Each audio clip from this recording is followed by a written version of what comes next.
ಬೆಂಗಳೂರು ಮಹಾನಗರ ಪಾಲಿಕೆಗೆ ಕೊನೆಗೂ ಸಹ ಎಲೆಕ್ಷನ್ ಅನೌನ್ಸ್ ಆಗೋದು ಪಕ್ಕಾ ಅಂತ ಹೇಳಲಾಗ್ತಾ ಇದೆ। ಈ ವರ್ಷದ ಡಿಸೆಂಬರ್ನಲ್ಲಿ ಬಿಬಿಎಂಪಿ ಚುನಾವಣೆ ನಡೆಯೋದು ಸಾಧ್ಯತೆ ದೊಡ್ಡ ಮಟ್ಟದಲ್ಲಿ ಕಂಡು ಬರ್ತಾ ಇದೆ। ಬರೋಬ್ಬರಿ 6 ವರ್ಷಗಳ ಬಳಿಕ ಬಿಬಿಎಂಪಿಗೆ ಚುನಾವಣೆ ನಡೆಯೋದು ಫಿಕ್ಸ್। ಬೆಂಗಳೂರು ಶಾಸಕರ ಒತ್ತಡಕ್ಕೆ ಮಣಿದು ಚುನಾವಣೆಯನ್ನ ಸರ್ಕಾರಗಳು ನಡೆಸಿರಲಿಲ್ಲ। ಇದೀಗ 5 ಪಾಲಿಕೆಗಳಿಗೆ ಚುನಾವಣೆ ನಡೆಸೋದಕ್ಕೆ ರಾಜ್ಯ ಸರ್ಕಾರ ಮುಂದಾಗಿದೆ। 5 ಪಾಲಿಕೆಗಳು, ಅದನ್ನ ನಾವೀಗ ಏನಂತ ಕರೀತಾ ಇದ್ದೀವಿ, ಬಿಬಿಎಂಪಿ ಅಲ್ಲ, ಬದಲಾಗಿ ಜಿಬಿಎ, ಗ್ರೇಟರ್ ಬೆಂಗಳೂರು ಅಥಾರಿಟಿ ಅಂತ ಈಗ ಹೊಸ ರೂಪದಲ್ಲಿ ನಮ್ಮ ಬಿಬಿಎಂಪಿ ಬಂದಿದೆ। ಹೀಗಾಗಿ 5 ಪಾಲಿಕೆಗಳು ಜಿಬಿಎ ವ್ಯಾಪ್ತಿಯಲ್ಲಿರುತ್ತೆ। ಡಿಸೆಂಬರ್ನಲ್ಲಿ ಚುನಾವಣೆ ನಡೆಯೋದಾಗಿ ಸುಪ್ರೀಂ ಕೋರ್ಟ್ಗೆ ಸರ್ಕಾರ ಹೇಳಿತ್ತು। ಸುಪ್ರೀಂ ಕೋರ್ಟ್ಗೆ ಹೆಚ್ಚುವರಿ ಪ್ರಮಾಣ ಪತ್ರವನ್ನು ನಗರಾಭಿವೃದ್ಧಿ ಸಲ್ಲಿಕೆ ಮಾಡಿದೆ। ಇದರಲ್ಲಿ ಡಿಸೆಂಬರ್ನಲ್ಲಿ ನಾವು ಎಲೆಕ್ಷನ್ ನಡೆಸ್ತೀವಿ ಅಂತ ಸರ್ಕಾರ ಹೇಳಿಕೊಂಡಿದೆ। ನಗರಾಭಿವೃದ್ಧಿ ಇಲಾಖೆ ಹೆಚ್ಚುವರಿ ಮುಖ್ಯ ಕಾರ್ಯದರ್ಶಿ ತುಷಾರ್ ಗಿರಿನಾಥ್ ಅವರು ಪತ್ರ ಬರೆದಿದ್ದಾರೆ। ತುಷಾರ್ ಗಿರಿನಾಥ್ ಪರವಾಗಿ ವಕೀಲ ಡಿಎಲ್ ಚಿದಾನಂದ ಅವರು ಪ್ರಮಾಣ ಪತ್ರವನ್ನು ಸುಪ್ರೀಂ ಕೋರ್ಟ್ಗೆ ಸಲ್ಲಿಸಿದ್ದಾರೆ। ಇವತ್ತು ಬಿಬಿಎಂಪಿಗೆ ಚುನಾವಣೆಗೆ ಸಂಬಂಧಿಸಿದ ಅರ್ಜಿಯ ವಿಚಾರಣೆ ಇವತ್ತು ಸುಪ್ರೀಂ ಕೋರ್ಟ್ನಲ್ಲಿ ನಡೆಯುವಂತ ಸಾಧ್ಯತೆ ಇದೆ।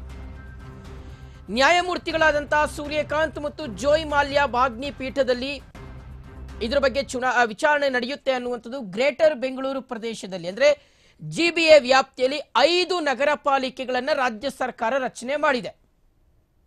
ಜುಲೈ 19ರಂದು 5 ಪಾಲಿಕೆಗಳನ್ನಾಗಿ ವಿಭಜಿಸಿ ರಾಜ್ಯ ಸರ್ಕಾರ ಅಧಿಸೂಚನೆಯನ್ನ ಹೊರಡಿಸಿತು। 2019ರ ಸೆಪ್ಟೆಂಬರ್ 10ರಂದು ಬಿಬಿಎಂಪಿ ಸದಸ್ಯರ ಅವಧಿ ಪೂರ್ಣವಾಗಿತ್ತು। 2020ರಲ್ಲೇ ಚುನಾವಣೆ ನಡೆಯುತ್ತೆ ಅನ್ನುವ ರೀತಿಯಾದಂತಹ ಚರ್ಚೆಗಳು ಸ್ಟಾರ್ಟ್ ಆಗಿತ್ತು ವೀಕ್ಷಕರೇ। ಆಕ್ಚುಲಿ 2020ಕ್ಕೆ ಎಲ್ಲರೂ ರೆಡಿ ಆಗ್ಬಿಟ್ಟಿದ್ರು, ಎಲೆಕ್ಷನ್ ಆಗೋಗ್ಬಿಡುತ್ತೆ ಅಂತ।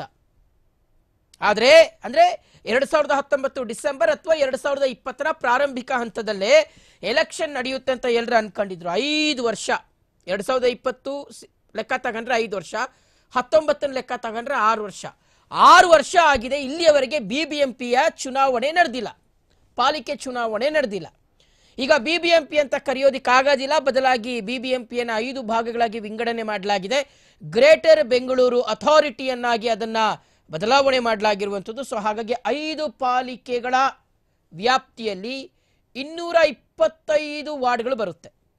225 ವಾರ್ಡ್ಗಳು ಗೊತ್ತಿಲ್ಲ, ಅದು ಚೇಂಜ್ ಆದರೂ ಆಗ್ಬೋದು। ಆದರೆ ಸದ್ಯಕ್ಕೆ ವಾರ್ಡ್ಗಳ ಪುನರ್ ವಿಂಗಡಣೆ ಆಗಿರಬಹುದು, ಮರು ವಿಂಗಡಣೆ ಆಗಿರಬಹುದು ಮತ್ತು ಮೀಸಲಾತಿ ಕ್ಷೇತ್ರಗಳಾಗಿರ್ಬೋದು, ಇದೆಲ್ಲವನ್ನೂ ಸಹ ಪರಿಗಣಿಸಿ ಅಟ್ ಪ್ರೆಸೆಂಟ್ 225 ವಾರ್ಡ್ಗಳಿದ್ದಾವೆ।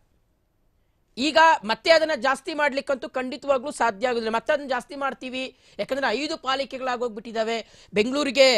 ಬೆಂಗಳೂರು ಗ್ರಾಮಾಂತರದ ಒಂದಷ್ಟು ಭಾಗಗಳನ್ನ ನಾವು ಗ್ರೇಟರ್ ಬೆಂಗಳೂರು ಪ್ರಾಧಿಕಾರದ ಅಂಡರ್ ಅಲ್ಲಿ ತಗೊಂಡಿದ್ದೀವಿ। ಸೊ ಹಾಗಾಗಿ ನಾವು ಮತ್ತೊಂದಿಷ್ಟು ವಾರ್ಡ್ಗಳನ್ನ ಜಾಸ್ತಿ ಮಾಡ್ಬೇಕಂತ ಸರ್ಕಾರ ಕೂತ್ರೆ ಮತ್ತಿನ್ನೊಂದು 5 ವರ್ಷ ಎಳ್ಕೊಂಡು ಹೋಗುತ್ತೆ। ನೀವು ಮರು ವಿಂಗಡಣೆ ಮತ್ತೆ ಅದನ್ನ ಕೋರ್ಟ್ಗಳಲ್ಲಿ ಪ್ರಶ್ನೆ ಮಾಡುವಂಥದ್ದು, ಅದರಲ್ಲಿ ಮೀಸಲಾತಿಯ ವಿಚಾರ, ಪಾಪ್ಯುಲೇಷನ್ ಲೆಕ್ಕಾಚಾರ, ಇದೆಲ್ಲವೂ ಸಹ ಲೆಕ್ಕ ತಗೊಂಡ್ರೆ ಇನ್ನೊಂದು 5 ವರ್ಷ ಎಳ್ಕೊಂಡು ಹೋಗುತ್ತೆ। ಸೊ ಸರ್ಕಾರ ಆ ರೀತಿಯಾದಂಥ ರಿಸ್ಕ್ ಅನ್ನ ತಲೆ ಮೇಲೆ ಹಾಕೊಳ್ಳಕ್ಕೆ ರೆಡಿ ಆಗಿಲ್ಲ, ಯಾಕಂದ್ರೆ ಆಲ್ರೆಡಿ ಲೇಟ್ ಆಗೋಗ್ಬಿಟ್ಟಿದೆ।